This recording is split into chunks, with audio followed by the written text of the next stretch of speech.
an Irish flag in his backdrop. And the ball boy here, one of the young Wigan Athletic ball boys, trying to rally the crowd here. He's pumping them up. He wants the win. These Wigan Athletic fans want the win, but also the Bolton Wanderers faithful do too. James McLean, ball into the box from the corner flag. Keane keeps it alive in the penalty area at the back post. Up goes Aimson, cleared away down the line. Sliced out of play though from Bolton Wanderers, and another throw in for Wigan Athletic from the left hand side. Yeah, panic stations in the back. There was Morley at the back post there, sliced at the ball, give away a throw in needlessly. Still keeps Wigan on the momentum in the final third. Long throw in coming in from Power, I would suggest. Takes the long throw high, it loops in. Naylor tries to flick it on. Bakayoko wins it on his back and fires it away.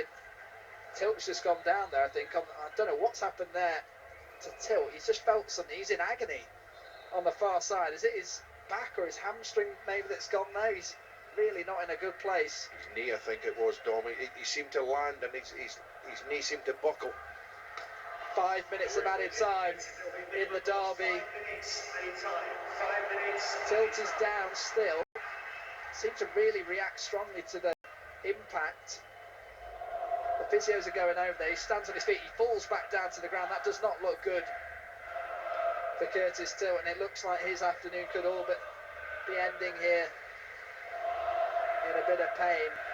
It looked as he planted his foot, his leg seemed to buckle and he went down, and these are always seem to be the worst ones, don't they? They really do, and they're the worst ones to watch, but he's back to his feet now and walking quite steadily. There's no limp about it. He's hunched over at the moment with the physio. Oh, he's pushing away the physio's hand there as the physio tries to guide him off the pitch. He's not happy at all about the situation. And Kel Watts is about to come on to replace him, I would suspect. Yeah, Watts is stripped off. He's ready to come in. As that's Curtis Tilt's afternoon over. He makes his way behind the goal to applause from the home fans. He has to stop.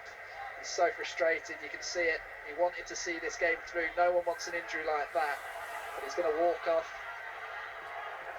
We'll wait and see, and we'll find out from Liam Richardson what the issue is in the post-match reaction. Throw in taken by Wigan though. Keane lays it off to the right-hand side. Derikwa lines one up on his right. Cross into the box. Finds Keane. Keane finds the yard inside the penalty area. Can't get a shot away. Morley's clearance is deflected. Can't find Humphreys. Trafford falls to the ground and gathers the ball comfortably. Was that Edwards that went down? It looked like he went down far too easily in the box, trying to con the referee into a penalty, but... Yeah, Edwards drove into the penalty area, went down, and the referee wasn't entertaining it. He's let quite a bit go this afternoon, the referee, as the ball gets fired up by Trafford. Watmore's header goes to Bob Barson. He plays it out to Jones on the right-hand side. Jones looks for upper line. Falls to the back post. Sadly, and now with a yard. Chance with his right foot. Blocked at the near post. Still alive. Nodding across. Bob Barson. Hands of Amos. And that was close. That was a huge opportunity for the Wanderers. Wigan Athletic scrambling, but they managed to avoid conceding at the near post. Wow, that cross ball found Sadler on his own at the back post. He turned back inside Derikwa. Looked like right-footed. Picked his spot.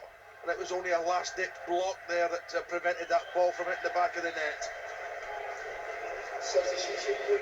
Well, at full time, Mike Miney will be guiding you through the verdict of this match. So if you have anything you want to say between now and 20 to 3, call 0800 218 2255.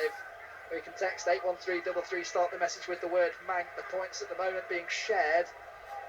I'll be heading off the post-match reaction with Ian Evatt and Liam Richardson as the ball's fired up from Johnston. Watts has to win his first header. He does so. Back into the centre of midfield. Won back by Bolton to Amerson. Down the line it goes now. Dapo off the line. Maybe a final chance to run at this Wigan Athletic side. Played into Dempsey on his right foot. Lays it off to Jones inside the penalty area. Ball fished across. Sadly, I can't get onto it. Derikwa flicks it away with his back heel. But Barson chasing over with it. Edwards wins it. Does really well, completely pushes Edwards off the ball with his strength, gets the ball to his chest now, brings it down. There is still drama to be had here. Late goals are a trademark of both these sides as Dempsey swings across him from the right hand side. It's heavy, he goes all the way across the penalty area, can't find the head of Bob Barson, and that's frustrating John McGinley, from a Bolton perspective, if you're a striker like Bob Barson, the ball goes flying over your head in that situation, you're not happy. Yeah, it was just a little bit of quality needed there. The ball's gone wide. You've got to put the ball into the box in a decent area. Overshot everybody to the back post and ran out for a throw-in. But previous to that, the ball that went in from Gethin Jones sadly missed his kick completely. What an opportunity. Huge opportunity for Bolton as they come forward again. Appeline are trying to carry this Bolton Wanderers side through. Powers clearance, looking for the run of Humphreys. Can't get there as Amerson knocks it back to Trafford. Trafford fires one upfield. Power wins the header. Up in the air it goes. Edwards tries to bring it down. Cleared away on the second chance. Sadly it gets in the way of it, and Bolton back on the ball again. Not long to go of the 5 minutes of stoppage time here as the away fans call on Bolton to carry the ball forward. They have it on the halfway line. Dempsey, poor touch, out for a throw-in, caught on his back, on his heels. And it goes out on the far side. At the moment, the points are shared in the local derby. Can there be some late drama here on BBC Radio Manchester? 95.1 FM and digital radio. There's a player down on the far side. It looks like James McLean. We thought his afternoon might be ending in the first half with a red card. Could it be ending here with a injury? He's down on the ground and he looks hurt. It was a challenge of Dempsey, wasn't it? Dempsey and him going for the ball 50-50. James McLean's come off worse. Dempsey come out the other side with the ball. Referee in close attendance. No free kick, but James McLean looks to be in a bit of pain on that touchline. Full time in the Premier League, Liverpool 2, Watford 0. They've put the pressure in the title race over to Manchester City as they go to Turf Moor. That's your big match commentary number 2 here this afternoon. Stockport County are out of the FA Trophy.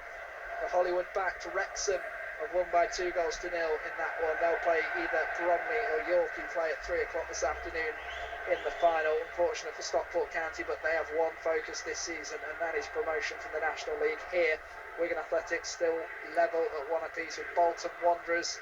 James McLean is down on the far side still.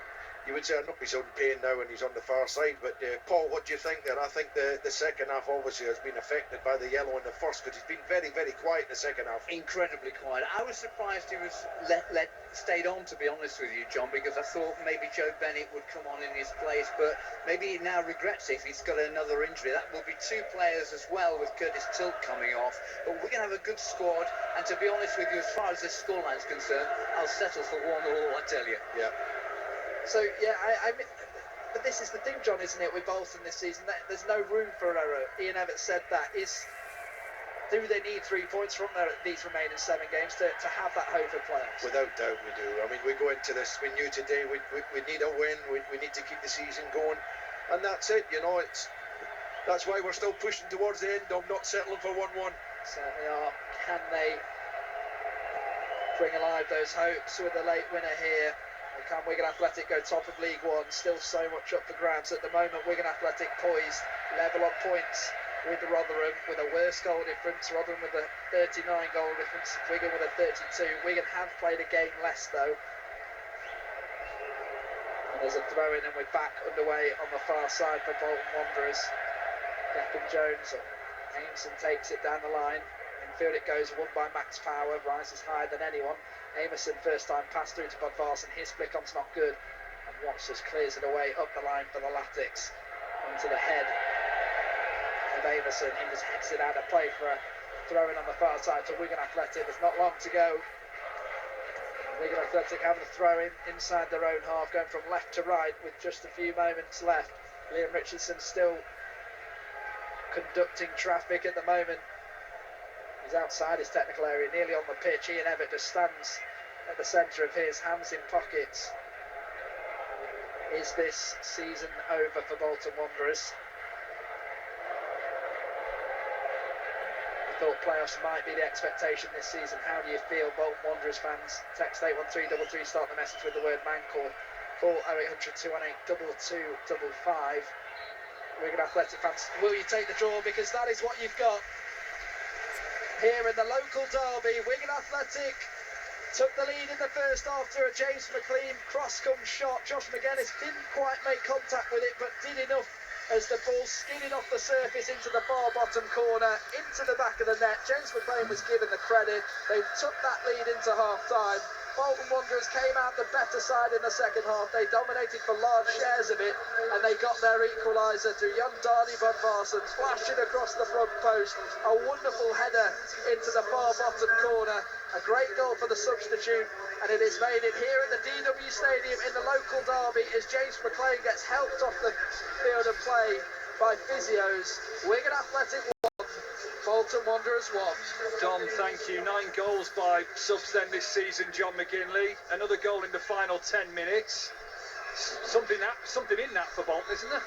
Oh, without doubt, Mike. I mean, they finished the game ever so strong. There was only one team trying to win the game in the end, and the other team was happy to get the point. So the second half was a big transformation. You know, the first half Wigan were by far the better side, but the second half belonged to Bolton. And it's a shame they couldn't get the second goal. Wigan had more shots, poor Rowley, Bolton more possession. Was a draw the fair result between the two? I wouldn't have settled for a draw at half-time, Mike, but I tell you what, Bolton came back into this and deservedly level. So at this stage, Wigan are level at the top with Rotherham with a game in hand, but the second on goal difference. The worry is that Curtis Tilt has been taken off injured, and James McLean is now limping off. Tom Mailer by far was the best player on the field for me for Wigan, but a deserved equaliser. Interestingly enough, the two players who scored were both away on international duty this week, James McLean and John Dardy Budvarsson. But it was a great game, it was feisty, it was tasty. I would expect nothing else in a derby. Who needs an international rest day? With that, Paul, as you say, the top of the table reads Rotherham played 39, 80 points. Wigan played 38, 80 points. MK Dons 39, 76 points. Is that